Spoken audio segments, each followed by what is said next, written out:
And my glasses may still have sand and stuff in them. I don't Oh, know. now see, look, pre-show meeting, you're not supposed to brag. You're just supposed to say, "Oh yeah, I miss doing the show with you, Greg. It's so much fun. I mean, my I, husband is awesome, but I really wish that I was there doing the show."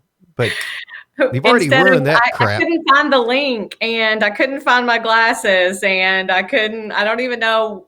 I had to, put on real clothes today and, You know what? I'm tired of this pre-show meeting. I mean, this is a weak pre-show meeting. We're just going to go ahead and start the show just because of you, because I don't want to talk about that anymore.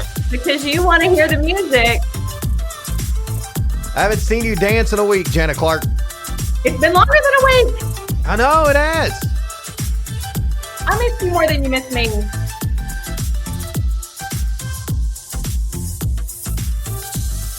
Ooh. You pull something? No, I'm dancing like a fish because I've been at the beach. Oh my God. Do the fish dance again. Do the fish dance again.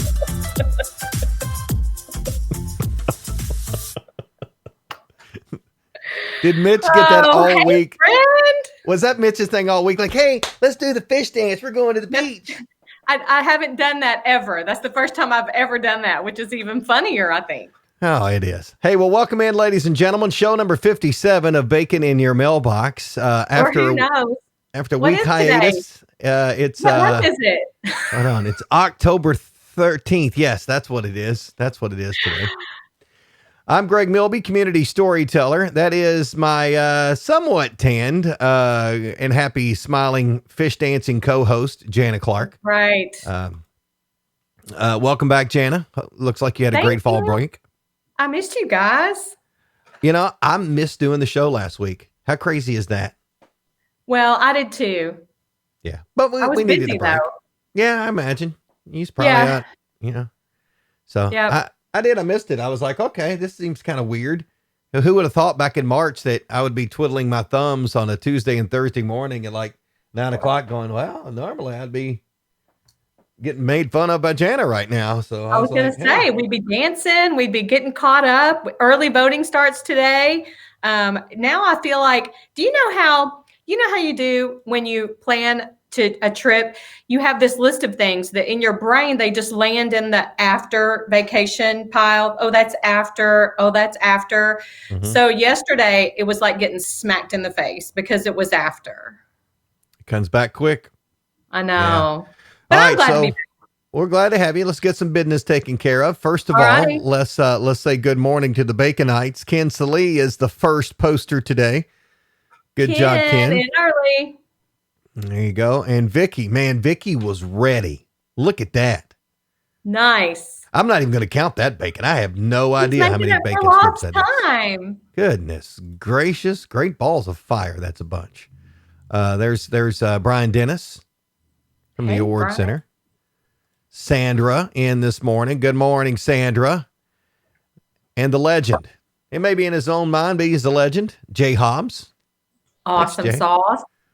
Yeah. Just for him. And then Ken said his week was incomplete. How nice is that? Aw, Ken. Yeah. Does Ken have a new profile pic? Look at that. That's some artistic. Yeah, I think it's his bluegrass beard stuff. You know? Like it. Yeah. Looks good. Hey, there's my buddy Donald Kirby. Can I tell you how proud I am of that guy right now? Tell me. He is taking control of his life. You know, he wants to get himself back in shape, and I can tell. I saw him at church on Sunday, and I could see it in his eyes that he was focused. It's got the fire. Yeah, and we're going to do lunch, hopefully, one day this week, and I'm under a lot of stress now because I want to make sure it's a healthy lunch. There you go. I don't want to sabotage my buddy. No way, man. So, and there's the other friend, Morgan Castor. Hey, Morgan. Good morning. So, all right. So, I miss you all so much. It was, you know who else I missed? I miss saying good morning to Carter Blankenship. Carter. I hope he's happy to see us back too. I'm sure he is. I hope he hasn't forgot who we are. I know. Well, we'll remind him. We'll tell him several times today to make up for lost time. It's been a long time. It's been, the 1st of October was the last show that we did together.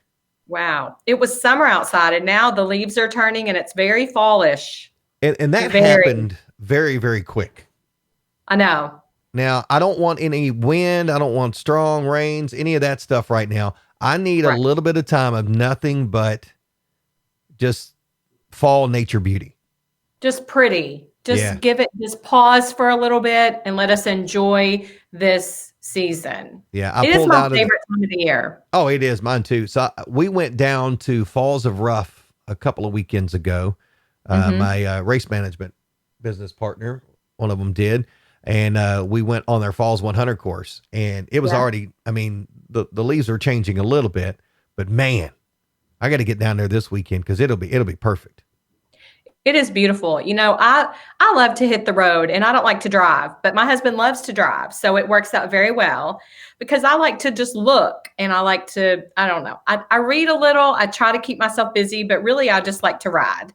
And so coming back last weekend, we happened to be driving back in the middle in the hurricane rain. So the entire state of Alabama and Tennessee, it poured rain the entire time. Oh, that sucks. But as we started getting into Kentucky, the rain let up, and all of a sudden the trees started to change, and it turned into the most beautiful drive, welcoming us back. It was really nice. But up until that point, it rained cats and dogs, cows, pigs, seagulls. But we had beautiful weather while we were in Florida, which was nice. So I was going to ask that. You didn't have any rain or any issues down there at all? You know, it was cool when we got down there, which was fine. We still enjoyed being outside. We cooked a lot. I did something that I had a couple of firsts. I learned how to shuck oysters. Like I learned how to do my own, open my own oyster. I like oysters. Do you like raw oysters or grilled oysters? I do. Okay. So I learned how to shuck oysters on my own on the beach. And then we had a friend there that brought his antique Weber grill out onto the beach and grilled oysters for us on the beach. It was the most amazing, fun time. And so that was something I'd never done before. And that was probably the highlight of my week. Wow. It was really fun. Who knew? Now I can do it on my own. It was very fun. Yeah. Ask me what my highlight of my week was last week. What was it? Nothing. I did nothing last week. But sometimes that's a good thing too, because now I'm behind and emails have piled up and phone calls are going crazy, you know. Yeah. Well, yeah. Well, we'll see how that goes. Brian says, it's worth it. Brian says he knew he wouldn't see me on Thursday, so he went to Indiana to see a bunch of animals. There you go. Probably saw a few that look just like me. That's good. Nice. We went to a small marine biology center. Wasn't an aquarium. It's a research center. And because we were just looking for some kind of off the beaten path, out of the way things to do that were smaller and not very crowded. And it was super cool. I don't like to touch stuff, but they had a lot of tanks where you could pick up fish and touch starfish and kind of get really close with marine life, but I just like looking at it. But anyway, I was with, my boys who are animals. So I guess that worked. And listen, no matter what age they are, kids still play in the waves the same way. And they talked me into going out on the sandbar. So I had to get through the waves to get to the sandbar. Yeah, that was their entertainment. Oh my gosh. I don't know how many times they said, "Don't worry, Mom, we got you. We got you." Well, how many times did you say that growing up for them? Don't worry, kids. I got you. We got you in the pool. We got you. That was their payback. I know it. So I know this weekend is and we'll talk about it more on Thursday, but I see the poster in the background there of the movie Elizabethtown. So talk about the big drive-in showing this weekend. I got to get yes. So I have a prop, just to remind me, to remind you, to remind me to talk about it. Right. So it's movie week. Did you know it was movie week? It's movie week. It's similar to Shark Week, but different.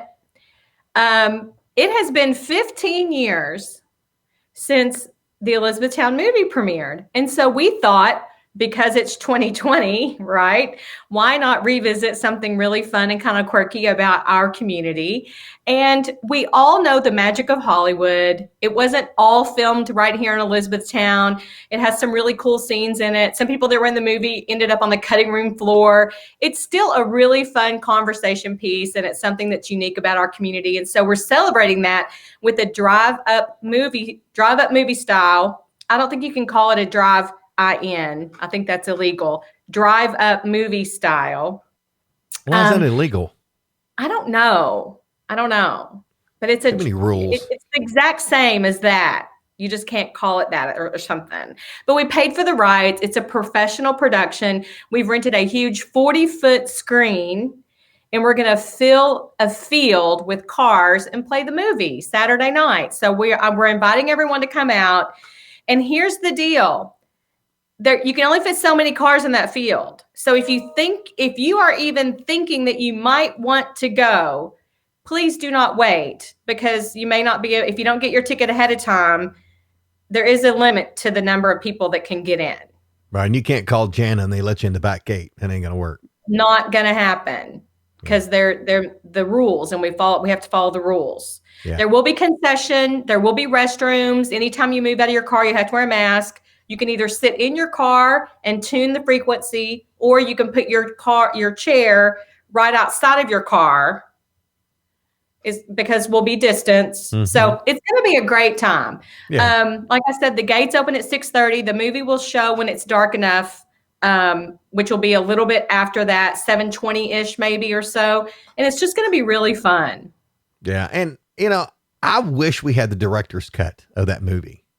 Because you were at the premiere, right? No, you weren't here yet. That's right. It was before you. I know. That was PJ. Pre-Jana. It was PJ. Yeah, it was PJ. Pre-Jana. So, the director's cut was a really good movie. It's totally different than what they released. To me, they cut out some of the best stuff. But anyway, and then afterwards, maybe next week, we will talk about the director's cut, because it gives some stuff away. So just in case somebody's going and hasn't seen the deal. So we'll really, talk more about a lot of people say, "Oh, I've seen it," but they haven't seen it in so long that it would be just like kind of revisiting it. And I think it would be super fun. So what's that game called? Football. The good football games are during the day, Saturday. So Saturday evening is supposed to be clear and cool. It's just a great time to come out and join us for the movie. So, and Thursday too, we'll talk a little bit about the scenes downtown, because I actually did my morning show that morning from Edith Dupin's office, the Chamber of Commerce office, when she was the chamber president. Cool. And there's some things that happened we'll talk about. And Quixie is in that movie, and I'll show you the story Thursday, because that wasn't the plan until the day of the filming, and we'll talk about how that happened. So, okay, that's fun. There's some pretty cool stuff. So anyway, that's what we call a tease in this business. That's what you call a tease. So, so you can go to tourism's website, touretown.com. It's listed as an event. Click through, get your ticket. You can go to the Sports Park website. We have a Facebook event. So we just wanted to make it super easy. Pay your $10, get your ticket. That way, when you show up, all you got to do is show that. You can show it on your phone or show your piece of paper, and you're in. Good stuff. All right. Bacon in your mailbox weather forecast for today. Going to be a sunny day in 69, clear 43 tonight, sunshine, very pleasant tomorrow with a high of 75. So I checked the records to see what the normal high temp is for this day in history. And believe it or not, 69 degrees, and the low is 42. Really? So we're right at it. It's a little chilly out there this morning, I'll tell you for sure. Yeah. Not been out yet, but I will get out here in just a little bit. And we're all family here, so I'll share. And we haven't publicly said this yet. We haven't put it out on social media. So I've not been out this morning yet, because we lost our dog Chloe yesterday. She passed away. So normally I would have let her out this morning, but we lost her after a pretty rough, few months for her with her back, hips, and then she started having some heart issues. So we decided it was time. So Bummer day in the Willoughby house yesterday.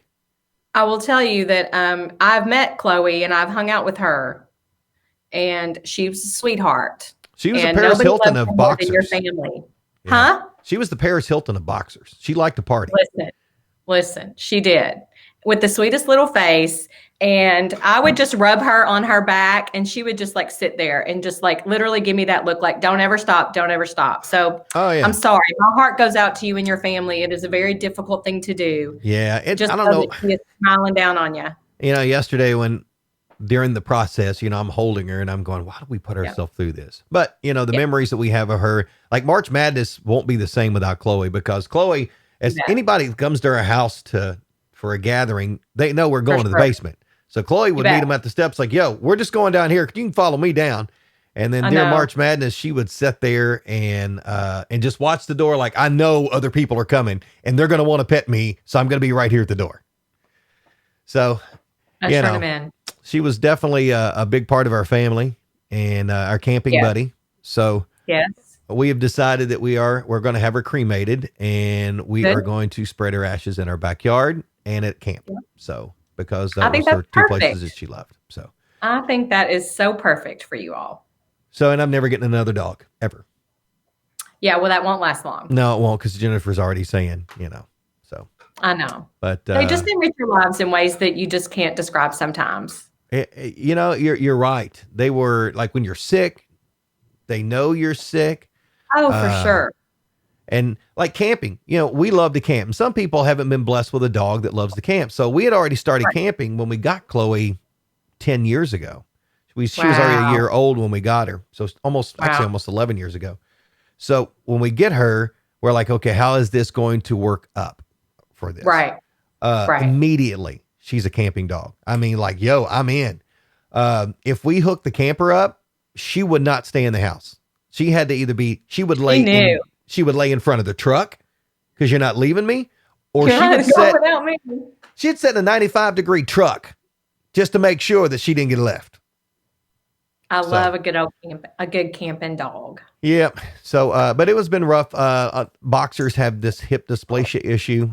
So she had gotten to where she couldn't walk very well.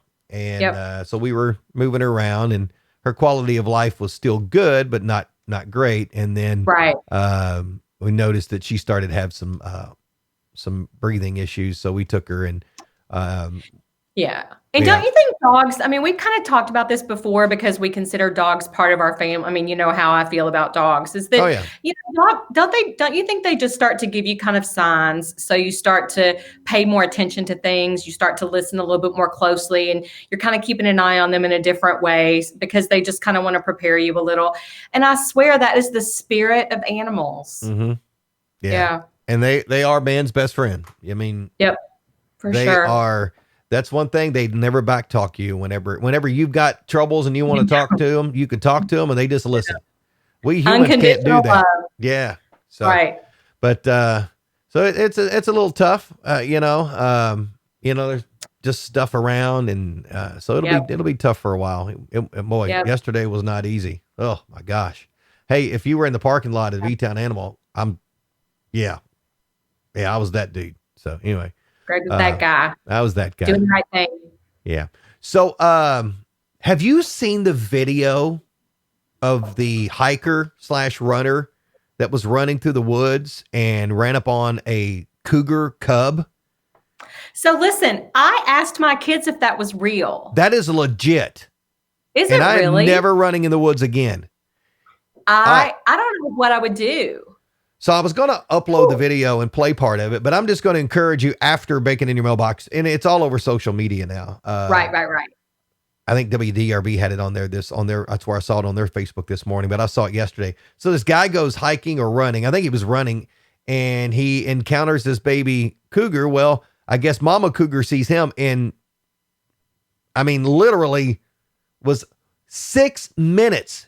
She followed him and would lunge at him, but not. I mean, I couldn't tell you how many times just watching that video, and the guy used his cell phone to record it. I couldn't tell you any video in the past that I've watched that every time that cougar would lunge, I mean, I got cold chills. How was he able to do that? I wonder. I I would never be able to have the wherewithal to try to record something like that. I mean, it's super cool, especially if it's legit, because half of that stuff I think is not. But that is I legit. cannot imagine. I just can't imagine. So if it were me, what, and I haven't seen an interview with him yet, but I'm sure they're all these national organizations are going to be doing those. I'm going to guess that he was filming that if he were killed, they would have evidence of what happened. Probably. Because and really, I mean, it wasn't his first time, right? I mean, it was something that he normally did. I mean, he was a trail runner, right? A hiker, right? So it's not like, it was an exploration, like it was a typical thing. Wow. I mean, I usually run in the woods with some type of pepper spray or something because you never know. You just never know. Yeah. But I don't. I wouldn't be spraying. I wouldn't be spraying straight because it'd be like. You might have a PR that day, though. Oh my gosh! I'm hoping he stopped his watch because he was walking backwards and he was losing time. Wow. For anybody that's a runner, the one of my favorite signs ever at the Chicago Marathon. Well, there's a couple of them. One of them is the Chicago Bull mascot who was sitting on the back of a truck that said, "This is the worst parade ever." And the other one was, "If I pass out, please stop my Garmin watch before you call for help." Because we all want our time. Yeah, I don't want to know.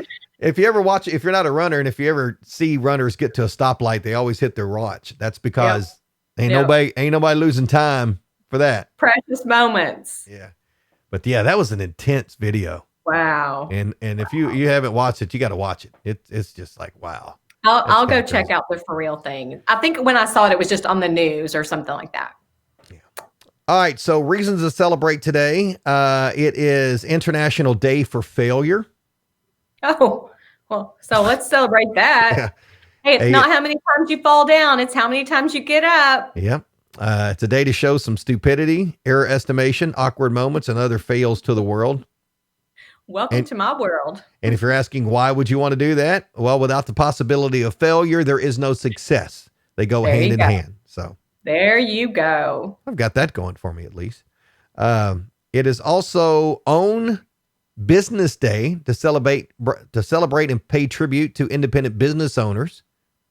So there you go. I can get behind that. Let's go support those businesses today. We should do that all the time anyway, right? Let's do it today for sure. We should. And today is Silly Sayings Day, an annual salute to interesting expressions, witty sayings, and odd catchphrases that come and go like fashion.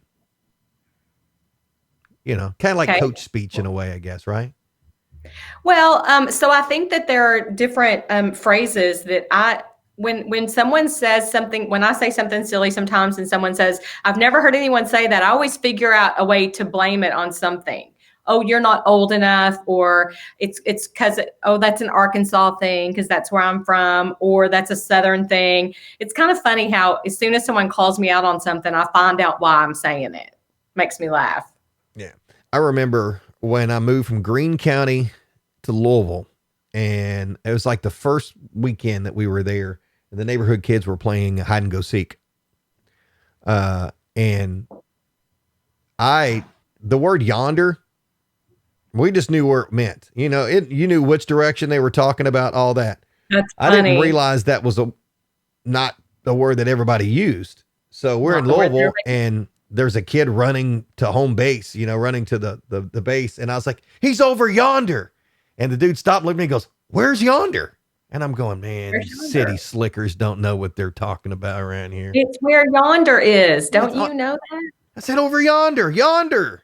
So I had a friend that I worked with at, I used to work for a travel association in Lexington when I lived in Lexington, Host Communications. Anyway, so this meeting planner, and I swear he would remember this because he was from the Chicago area.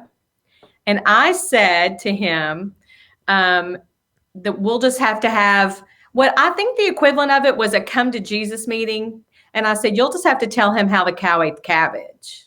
Have you ever heard that? I have not heard that before.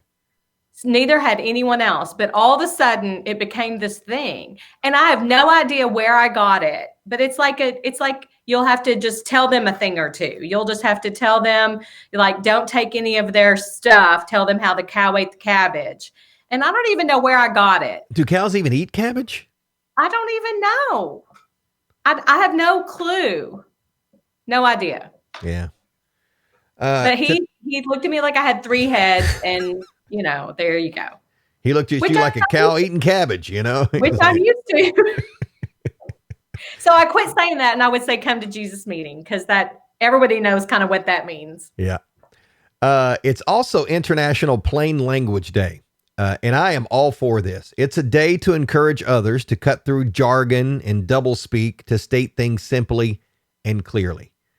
Oh, I need that in my life. Don't even get me started on the jargon and slang of some of these college kids and stuff. True. Now, love my adopted daughter, Sydney, to death. Yes. And sorry, Sydney, if you're watching this, I'm speaking. We speak truth in this show. I mean, it's life. There's no hidden veil and cover in this show. Is she the queen of it? Yeah. Like she comes in, like if it's something funny, she says, LOL. I'm going, just laugh. Why do you have to say LOL? It would be easier just to laugh. Wouldn't it? Hey, do you know when someone sends you something and they say TIL, blah, blah, blah, blah, blah, do you know what that means? No. TIL? Today I learned.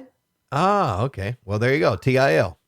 So the other day someone sent me something and it said TIL, that something about what a song meant. And I texted them back and I said, TIL, I learned what TIL meant. I had no idea. I had to Google it. Like right now, the phrase is pop off. What's that? Apparently it means everything. But when you look it up, it doesn't. It means, there's a certain definition. I can't remember what it is. Okay. But I was like, hey, I'm going out and get the paper out of the mailbox. Pop off. What's that mean? And then when I looked up the definition, that's nothing anywhere near what it meant. Oh, that's hysterical. And then, hey, I'm going to leave. Pop off. No, you got to have some kind of definition to it. I'm going to say that later and see who stares at me. Like when I said, tell them how the cow ate the cabbage. There you go. You should do that today. When somebody in your office or somebody goes, hey, I'm going to leave and go down to the store, and you go, pop off. Pop off. Yeah. I just don't get, and the word like, I'm trying to attempt to get that out of my dialogue, because as somebody that, I speak for a living, and look, I'm as redneck as they come. I don't need any extra help. So I try to keep the word like out of there, but it has infiltrated the Milby household. Yes. It has infiltrated my world as well. Yep. Oh, Vicky says peace out. Yeah. Oh. Yeah. And even now, I don't understand, what's the football players doing the deuces for? Like the UK player the other day when he got that big run and he did the deuces and he got tackled. And there was a couple other guys that did that. I don't understand what the whole deuces mean. Maybe he was maybe it was peace out. Maybe peace out. Yeah. I don't know. Hey, can I show you my new cup? Yes, you can.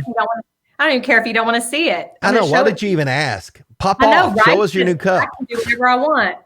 You're going to love this today. This is for you today, Greg. Wait, look at that. Isn't it cute? That is a cute cup.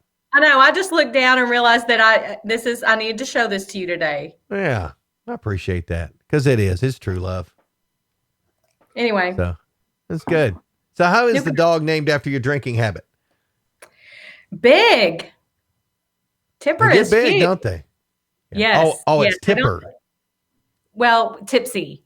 Exactly. So, we're still sticking with the slang. And I found a new white tip on her ear, because that's what she's named after. Yeah. I need a graphic that says fact check. It just goes on the top of the screen. Every time you say something like that, I'm like, fact check that. Jana's husband named the dog after Jana's issues during COVID. Listen, she was tipsy. She is, she's so fun. She is still a puppy. She's just a 20-pound puppy now, but she's just adorable and still loves to play and romp. And she lost a tooth in the middle of the floor the other day. And I know, did you know puppies lose baby teeth? You're looking at me like I'm crazy. I did, okay. But that's just kind of a weird. So rarely do you actually kind of know or see when it happens. And then I was playing with a toy with her, like a tug toy, and something kind of gave, and I think she may have eaten it, which I think is common. But I told Mitch, I was like, I think she just lost a tooth. And Mitch said, I wonder what she was chewing on. And I was like, Probably Jana's wine bottle. Probably Jana's wine bottle.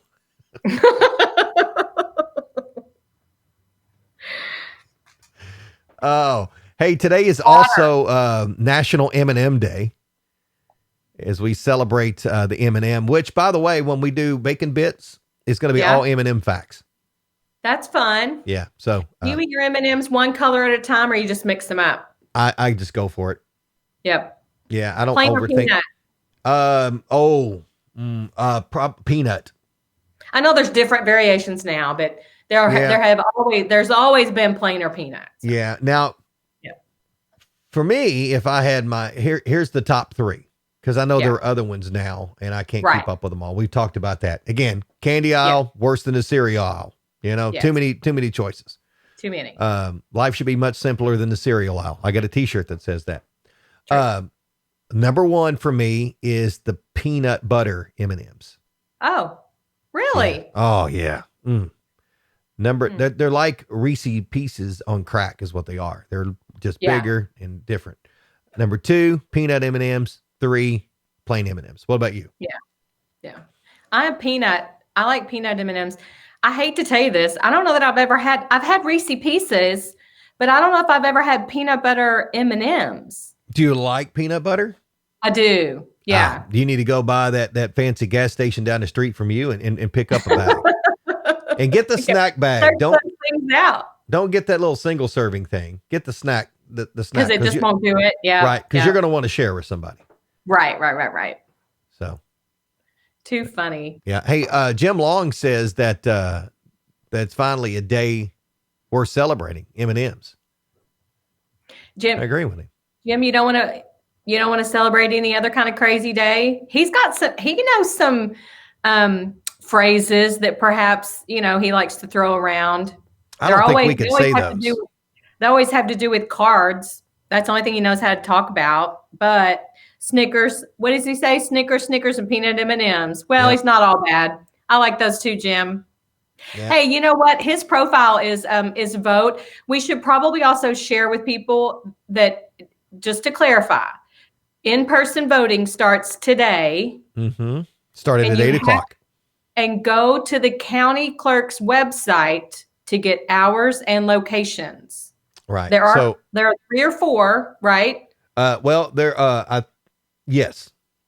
But and I will post that at Kentucky'sHeartland.com today. That's my plan today, is to do that.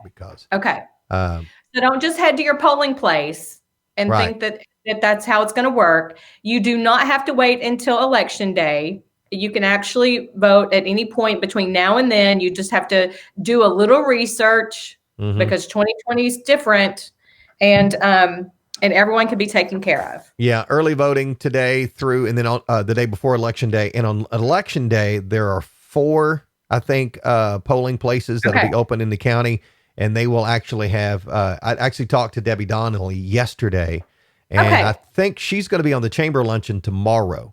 Great. So I was talking to her a little bit yesterday about it. So there, the polling places, there are 4, and they will have an IT person there and somebody else from her office. That's why there's 4, because you want to make sure that you have somebody at each one of those. That's on election day. So on election day, if you're one of those that want to vote on eletion day, you don't go to your precinct. You can go to any one of those 4. Right. And then they've got your information there. So, and if you did not go ahead and submit for an absentee ballot, it's too late for that. You've got to vote now. So Saturday, we did our first race Saturday. I've got my COVID Cow Days 5K shirt on. It's the cow that ate the cabbage, Greg. So the Cow Days Festival. It was great. We haven't done a race since March in person.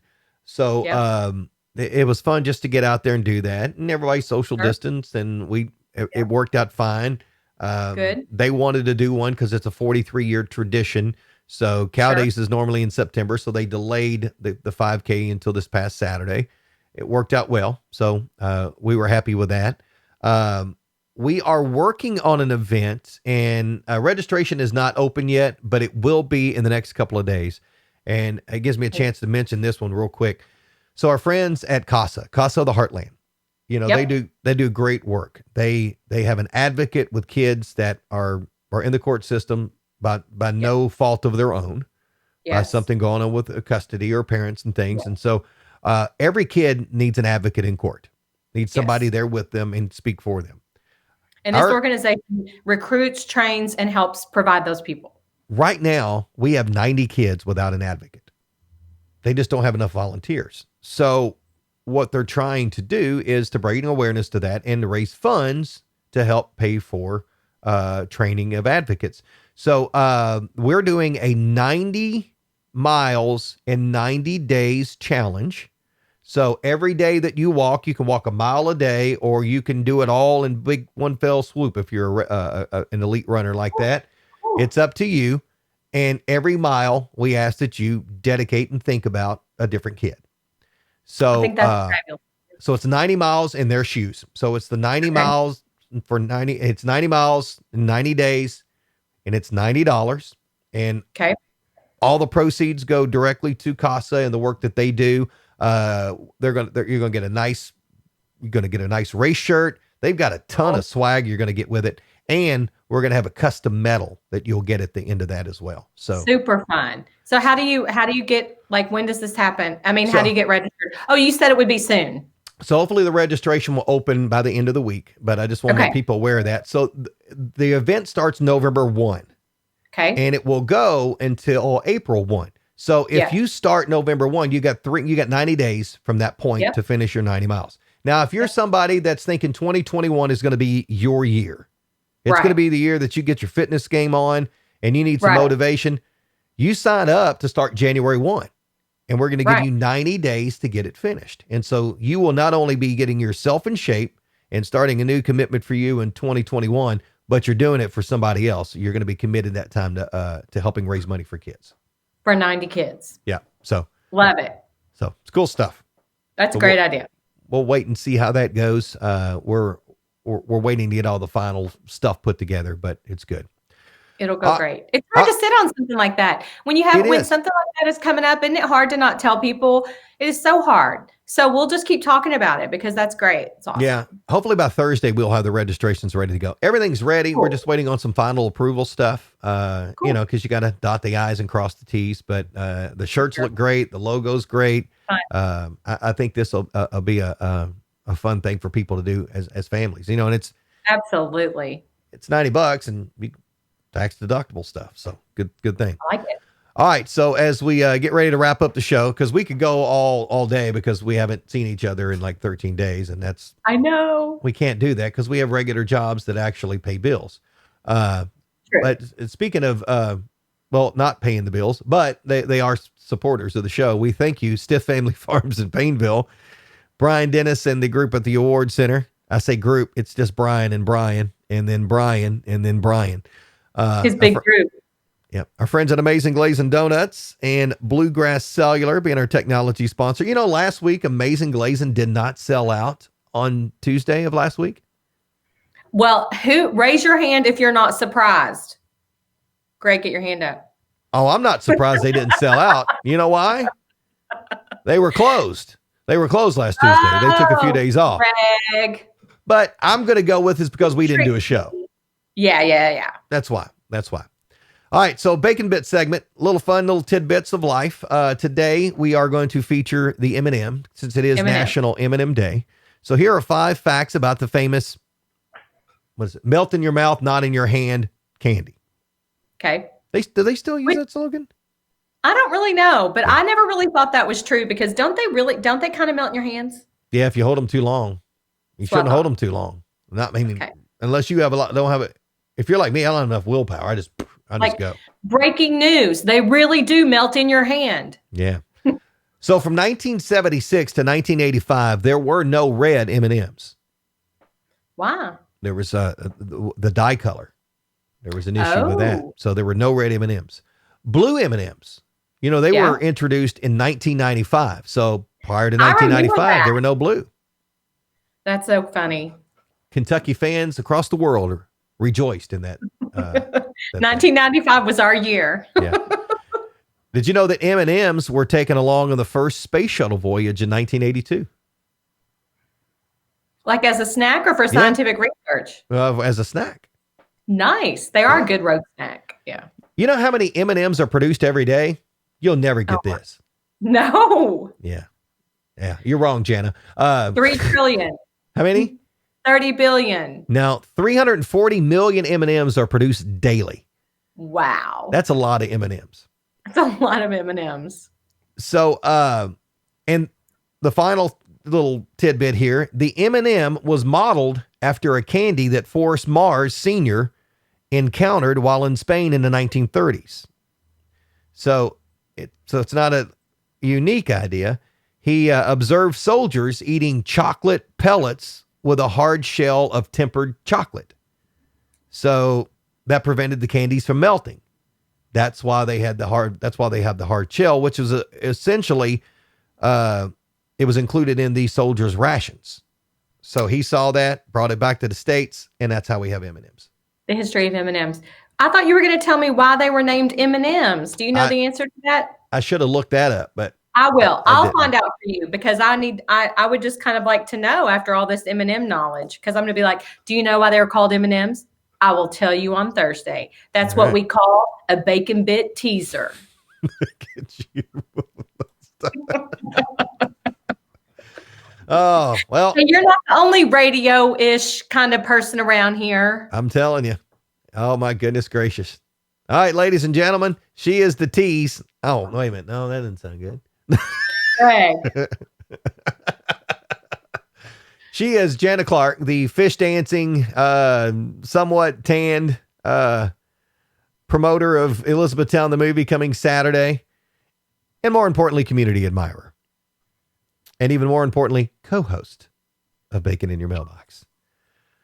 I'm Greg Milby, community storyteller. This has been episode number 57 of Bacon in Your Mailbox. Thanks for joining us. Bye, y'all.